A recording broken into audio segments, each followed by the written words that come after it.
Hi everyone, this is Moshe Dayan from Smart English by Moshe Dayan. Friends, ఈరోజు మనము ఒక 10 simple sentences especially for kids మనం నేర్చుకుందాము.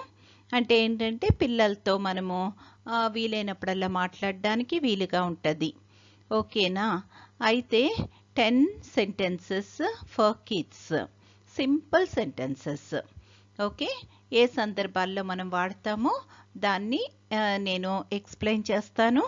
జాగ్రత్తగా ఫాలో అయ్యి అబ్జర్వ్ చేయండి. Okay, shall we start? Are you ready? Right. First one, is this correct? అంటే ఏదన్నా వాళ్ళు చూపించినప్పుడు కానీ, లేకపోతే మనం చూసినప్పుడు కానీ, విన్నప్పుడు కానీ, దేని గురించి అయినా మనము అడుగుతాం అన్నమాట ఈ రకంగా. Is this correct? ఇది సరైనదేనా? ఇది కరెక్టేనా? ఇది సరి అయినదేనా? అంటే తెలుగులో కూడా మనము ఇంగ్లీష్ వొకాబులరీ చాలా వాడుకుంటున్నామని మనము తెలుసుకున్నాము కదా. ఎందుకంటే మనం డే టు డే లైఫ్లో చాలా ఇంగ్లీష్ వర్డ్స్ని మనం తెలుగులో కలిపి వాడుకుంటూ ఉన్నాము కాబట్టి మనకి ఇంకాస్త ఈజీగా అవుతుంది మన యొక్క practice. Okay, is this correct? ఇది సరైందేనా? తర్వాత ఏ పుస్తకం? అంటే ఏ పుస్తకం? ఏదైనా వేరే పుస్తకం గురించి మాట్లాడుతున్నప్పుడు వేరేది ఏదైనా అక్కడ ఇంకా వేరే పుస్తకాలు ఉన్నాయి చాలాను. అప్పుడు మనం ఏమడుగుతాము అంటే ఏ పుస్తకం? Which book? Which book? తర్వాత నన్ను క్షమించండి, నేను వినలేదు. కొన్నిసార్లు ఎవరైనా ఏమైనా చెప్పినప్పుడు గమ్మున చెప్తూ మధ్యలో ఆపి మనల్ని ఏదన్నా అడిగారు అనుకోండి, అలాంటప్పుడు మనం ఏమంటామంటే అంటే మనం ఫాలో అవ్వట్లేదు, వినలేదు, కాస్తంత పరధ్యానంగా ఉండుండొచ్చు. అలాంటప్పుడు మనం ఏమంటాము అంటే I'm sorry, I did not here. అంటే నన్ను క్షమించండి, నేను వినలేదు. అంటే నేను వినలేదు అని చెప్పడం అన్నమాట. తర్వాత ఎవరైనా నెమ్మదిగా మాట్లాడుతూ ఉన్నప్పుడు, అంటే నెమ్మదిగా మాట్లాడడం అంటే మనకి సరిగా వినపడట్లేదు, ఆ మాటలు సరిగా వినపడటం లేదు కాబట్టి ఆ ఎదుటి వ్యక్తితో మనం ఏమంటాము అంటే దయచేసి మీరు బిగ్గరగా మాట్లాడగలరా అని చెప్పి అంటాము. అంటే కాస్తంత గట్టిగా మాట్లాడరా అని అంటాము. దానిని ఇంగ్లీష్లో ఏమంటాము అంటే can you speak louder please? Can you speak louder please? ఎందుకంటే దయచేసి రిక్వెస్ట్ చేస్తున్నాము.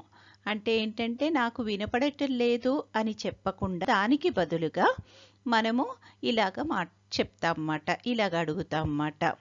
ఏమని? Can you speak louder please? దయచేసి మీరు బిగ్గరగా మాట్లాడగలరా?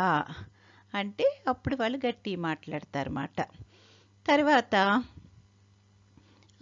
మీరు దానిని మళ్ళీ వివరించగలరా? మీరు దానిని మళ్ళీ వివరించగలరా? అంటే ఒకసారి ఎక్స్ప్లెయిన్ చేశారు, అది అర్థం కాలేదు, మళ్ళీ ఇంకోసారి ఎక్స్ప్లెయిన్ చేయమని మనం అడుగుతున్నాము.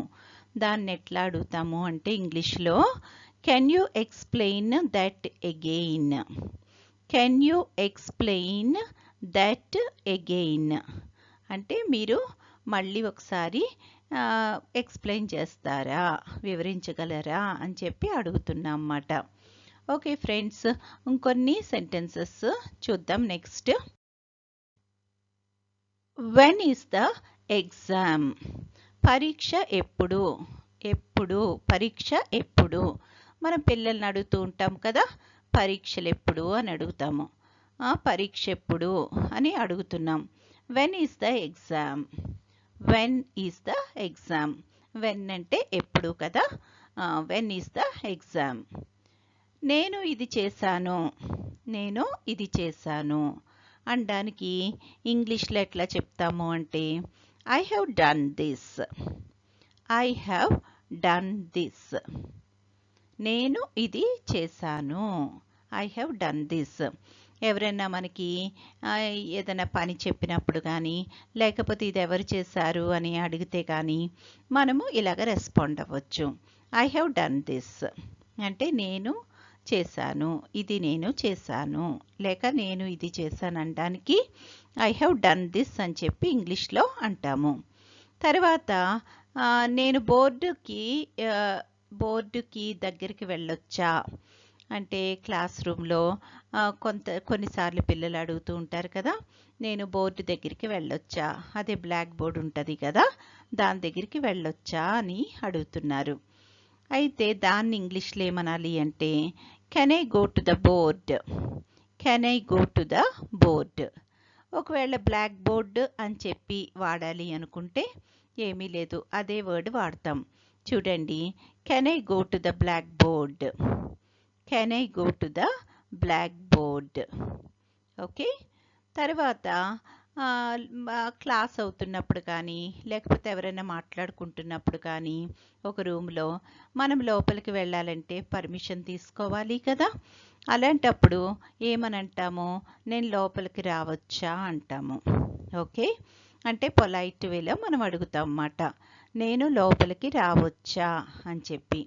దాన్ని ఇంగ్లీష్లో can I come in, can I come in అని చెప్పి అడగాలి, కెన్ ఐ కమ్ ఇన్. తర్వాత మనము కొన్ని సందర్భాల్లో ఇలా అడుగుతూ ఉంటాం కదా, మీ స్నేహితుల సంగతి ఏంటి, మీ ఫ్రెండ్స్ సంగతి ఏంటి అని అడుగుతాము. దాన్ని ఇంగ్లీష్లో ఏమంటారు అంటే ఏమని అడగాలి అంటే what about your friends, what about your friends. Okay, what about your friends అంటే మీ ఫ్రెండ్స్ సంగతి ఏంటి అని చెప్పి అడుగుతాం.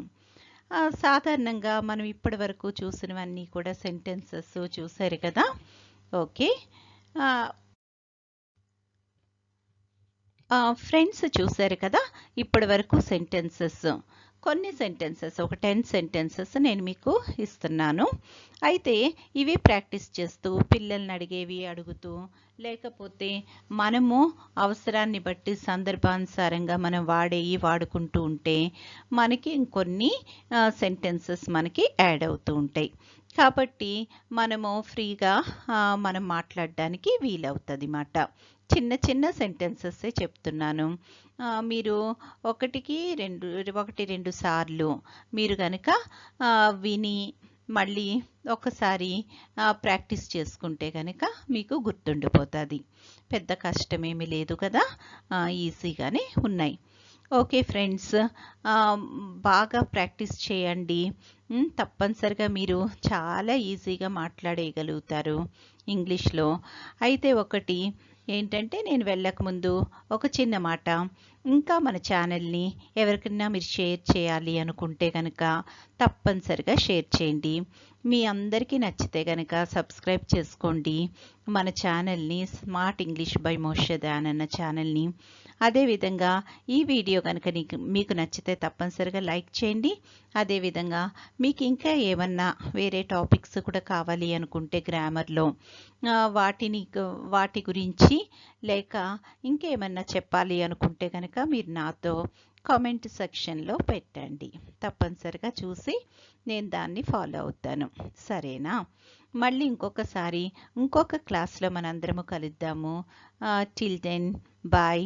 అయితే మీ ప్రాక్టీస్కి ముఖ్యంగా all the best. Okay, bye bye, see you.